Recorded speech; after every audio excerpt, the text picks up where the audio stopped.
Hello, it's Costrello. I'm back to bring you the next episode in the group Ironman Tileman series. In the last episode, we all linked polls to you regarding the entry to Wintertodt and asked you to vote on what you think we should do before we are able to go there. The results came back that we should get the following: 6 skills to be level 50 plus, 3 or more quests completed. We will also be able to use the games necklace to get to Wintertodt once the above requirements are met. So now that I've got to unlock loads of tiles to quest with, I'm going to carry on with where I left off in the last episode.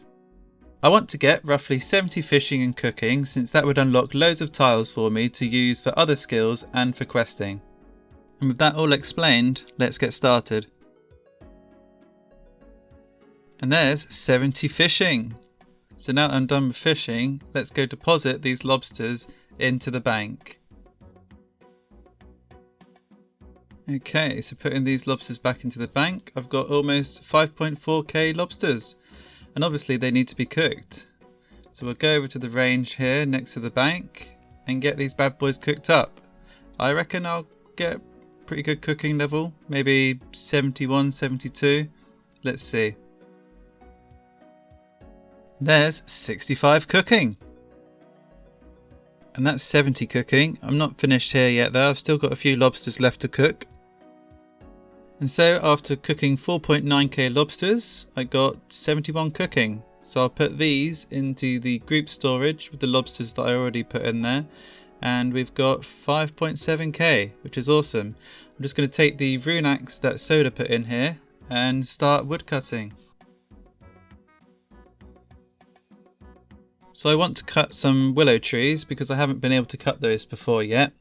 Ideally I would go to Draenor, but just near this bank there are some willow trees. So I'm just going to tile over to those now. Yeah, it uses a few more tiles than I'd like, but it will be worth it.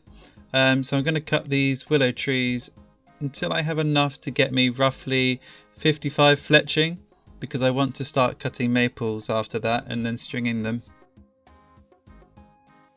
So eventually I got 2,481 willow logs, which I'll now cut into willow longbows. And there we go, there's 55 fletching, so I can now cut maple longbows. So with that I've got 2,481 willow longbows that I'm going to take over to the general store now and sell for a bit of GP. And just like that, I've got 62k that I can use to buy some stuff in and level up some more skills. And luckily, nearby is the charter ship, so I'm going to head over there now and grab some buckets of sand and some soda ash so I can level up my crafting. I decided to get some seeds from the group storage so I can get started on doing some farming. With the farming patches set up, I can leave this behind for a bit and start making my way over to Sears Village. This will put me in a prime location for flax and maple trees, and so I won't leave until I have enough to make around 1,000 maple longbows.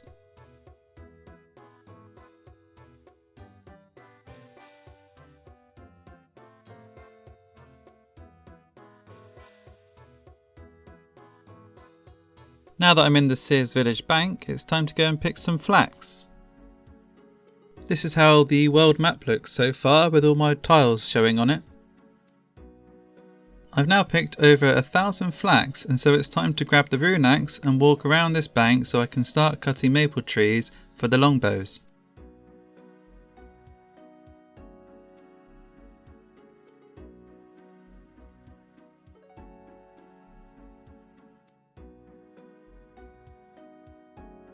You've got to be kidding me, I was AFKing and talking on Discord to the group about a few things, and Coffee posted a screenshot that I got the beaver pet. That is insane! This is literally the second inventory of maple logs, and I don't know how to react because honestly I've never got the beaver pet on any of my accounts before. Wow.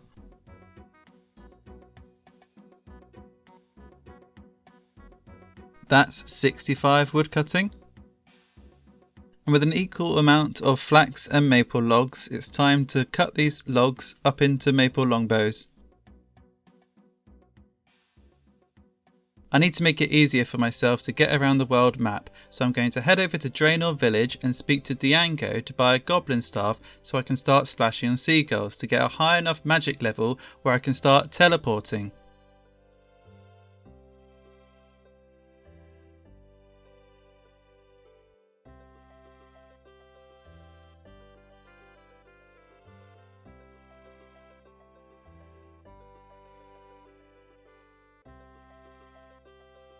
I've equipped myself with full iron and my goblin staff so I can start doing some splashing. So let's head over to Port Sarim, buy a few more runes and then get splashing on seagulls. I'm going to buy as many magic runes as I can from Betty in this magic shop and see what level magic I can get to. Hopefully it's enough so I can start teleporting to places like Falador, which would make my life a whole lot easier. And here we go, so all I have to do now is just splash against this seagull and just watch the magic levels go up. So I ended up with 37 magic and I'm now in Falador ready to get started on the crafting grind. So I've got my buckets of sand and my soda ash and I'm going to head over to the furnace and start making some molten glass. With my crafting level high enough, it's time to teleport to Lumbridge so I can start spinning flax. The reason I didn't spin my flax in Sears Village is because I thought that tiles would be better used in Lumbridge since I'll be walking through here a lot in future for quests and other activities. So time to get started. I'll just walk through here to the spinning wheel and get started on spinning up this flax.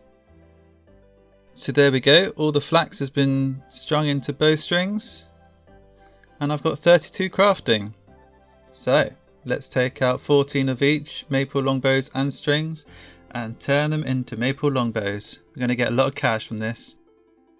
Just like that, there's over 1,000 maple longbows and 60 fletching. So eventually I'll take these to the archery shop in Varrock to sell them. But before I teleport to Varrock, there's a few things I need to start in Lumbridge. One of those being a quest that starts here, Rune Mysteries. And with Rune Mysteries started, I can make use of the Wizard's Tower and begin the Restless Ghost quest over here in the church, because as mentioned at the start of this video, I need to finish 3 quests, and I think these 2 quests work well together. Looking at the map to plan my routes, I think it's best I unlock parts of the Lost City quest to make good use of my tiles.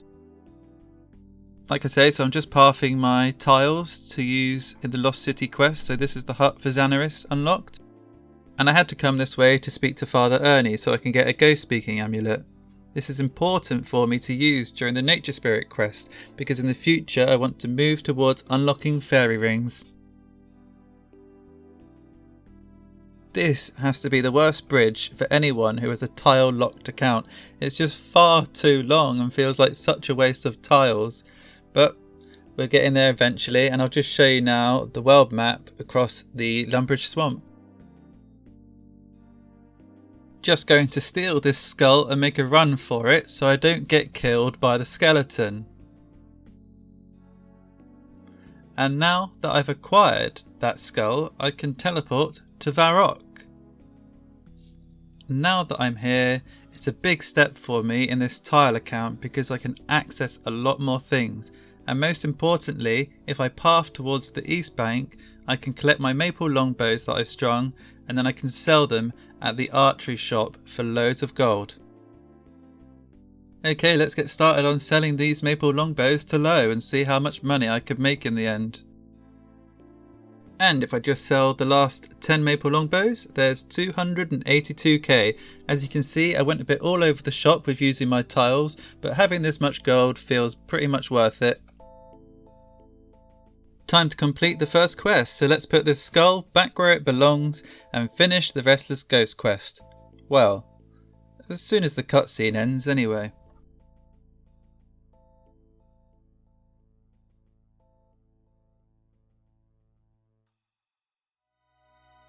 And that's a juicy bit of prayer XP. Nice one. And now I'm back talking to Archmage Cedrador. I can finish Rune Mysteries quest. I've come back to Varrock to get started on one of the important quests. So if I run over to Varrock Castle and speak to King Rold, I can begin the quest Priest in Peril.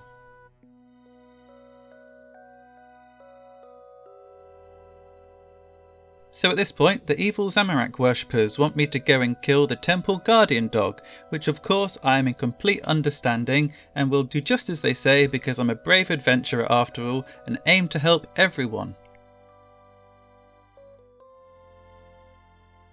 So if I just travel over this way to the trap door, I can go and slay that dog. Now I'm not entirely sure if there's a safe spot, but I'm going to use some iron knives to range this down. So let's see if I can do this. That's not a safe spot. Okay, I don't think there is one, but let's just see. No. So I'm just going to have to tank this dog and kill it and use my lobsters to heal myself. It shouldn't take too long though. And just a few more hits on this dog. And there's 11 ranged and 1 dead dog. Now let's go tell King Rold of our great accomplishment. Hey buddy, I killed that dog. Oh, you're not happy about that? Jeez, sorry dude. Guess I'll go and try and resolve these issues I've created. So I've come back to the temple and I'm just safe spotting this monk for the key, and then all I need to do is go upstairs and speak to Drezel for the next step. So I just need to find the iron key in these monuments, so hopefully it doesn't take too many tiles to find that key. So I'm just going to go round clockwise and just see if I can find that key. Let's see, oh there it is, sweet. So I just use that in there, and then the bucket on the well in the centre, and there we go, there's some holy water or whatever. So now that Drezel has been freed from the jail in the temple, I just need to use this holy water on the coffin. There we go. I'll meet him downstairs to give him some pure essence. And that's 1 inventory of pure essence. Now to go and get the rest. And with 25 more pure essence given to Drezel, that's Priest in Peril completed. And with that quest out the way, I'm just going to use some tiles to go into the bank in Canifis, because I'm going to come here eventually to do some agility training. So I thought, why not just get these tiles unlocked anyway. And if I just bring up the world map again, you can just see how far I've travelled with my tiles. And everywhere I've been. That's pretty incredible so far. Now to teleport to Falador, because like I said, I want to train agility and there's only one decent place for that at level 1, so I'll show you what my plan is. So I've sailed over to Brimhaven to get started on levelling my agility at the Brimhaven agility course. And the XP isn't great there, but I'll just need to get to level 10 so I can go to the Draenor agility course. So I'm down in the agility course now, and I think my best option might be just to use the rope swings here. It's been a long time since I've come here, so I have no idea what to do, but these do seem like the best option for me. So let's just give this a go now. And first time, easy. Let's see if I can do that again. Okay, well I fell. It's going to take up some tiles going up and down, but hopefully the success rate and the XP rates increase. Let's get started. And I fell again, great. So it turns out the rope swings were absolutely awful and I wasted loads of tiles failing on there. And turns out the low wall here is my best option because I can't actually fail on it. So let's get to level 10 agility. And there we go, level 10 agility. So let's head over to Draenor and get started on the rooftop course. And I need to teleport to Falador because I don't have any tiles leading to Draenor from Lumbridge. So I'm just going to use these tiles that I'm showing you on the world map.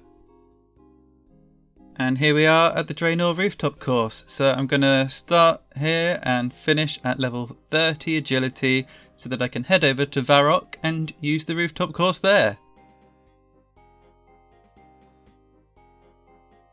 And there we go, that's 30 agility. Time to head over to Varrock and use the rooftop course there. And now I'm here in Varrock, I'll obviously use this rooftop course until I am 40 agility.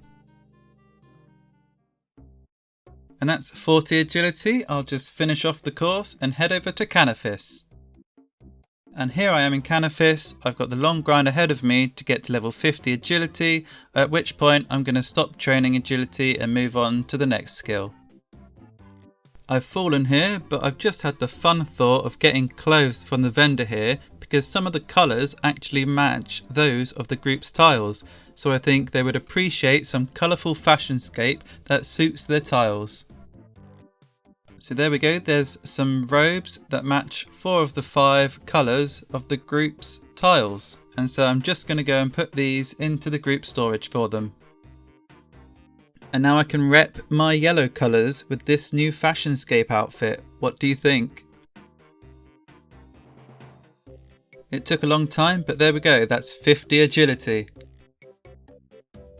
And Soda put a pot of flour, a bucket of milk and an egg into the group storage, so now I can complete the easiest quest, Cook's Assistant.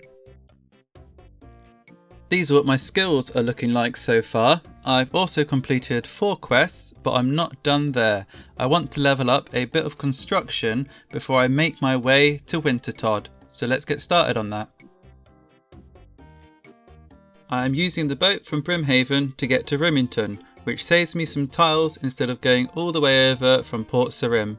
I've been given a bunch of planks in the group storage, so I didn't have to bend over backwards to get them from Port Khazard by world hopping, picking them up and banking.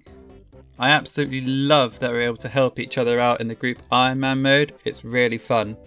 Now I just need to run over to this portal and get started on construction.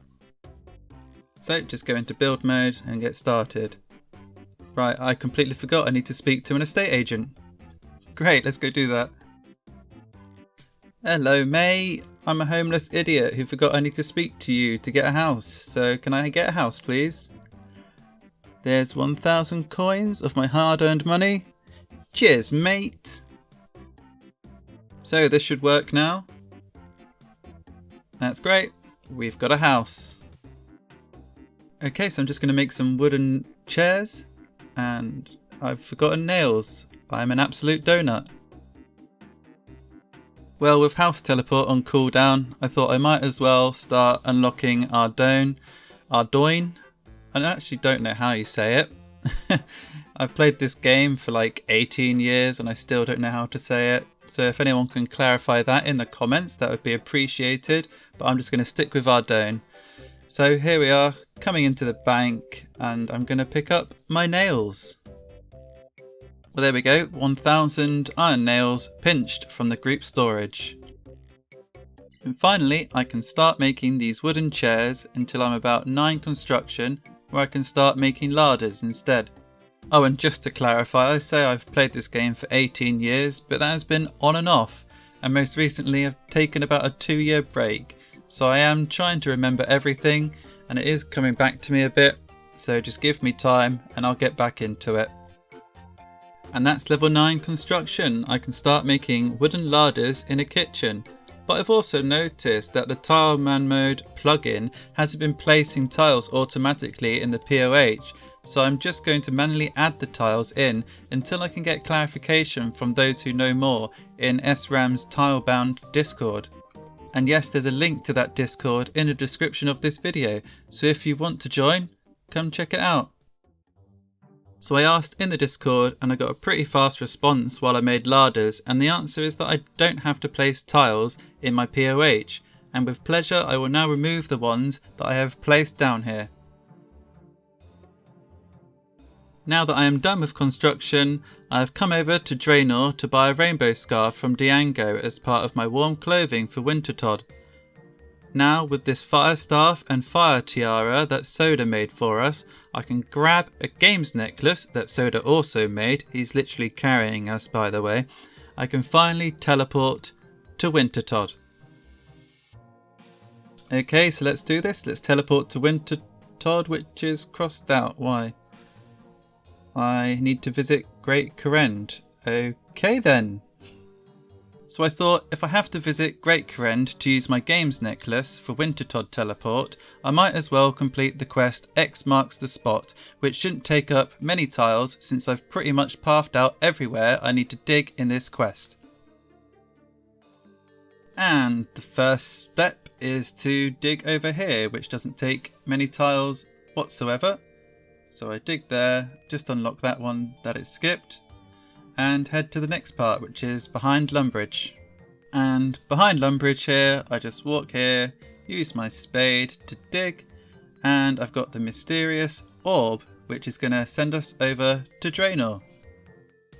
And because I came over here for agility, I just have to take a few steps, dig here, and get the next scroll. So now I just need to open this gate and walk in to the pig pen to dig up for the chest, which is the last part of this quest. And that's X marks the spot complete. I'm going to use this antique lamp on construction to get me level 28 construction. After a little detour, I can now use my games necklace to teleport over to Wintertodt. And so here I am at Wintertodt. After going above and beyond on our group's requirements to be here, it's finally time to ramp up those available tiles by playing this mini game, but you'll have to wait until the next episode for me to get started here. So, I've come a long way to be here, and I really hope you enjoyed watching this episode. I'm super happy with the progress so far. I've leveled up a lot of key skills already, and that is just the beginning. So the plan for the future is to boost my available tiles at Wintertodt with my group, and then we'll be able to start playing the game properly by leveling up our combat stats and doing more quests. Let me know what you thought so far, and if you have any ideas for myself and the group, be sure to leave a comment. It goes without saying that nothing is more motivating than seeing viewers enjoy what I'm putting out there, so any subscriptions and likes are very much appreciated. Be sure to check out the rest of the group, their links are in the description below. I'll see you in the next one. Thanks for watching. Peace.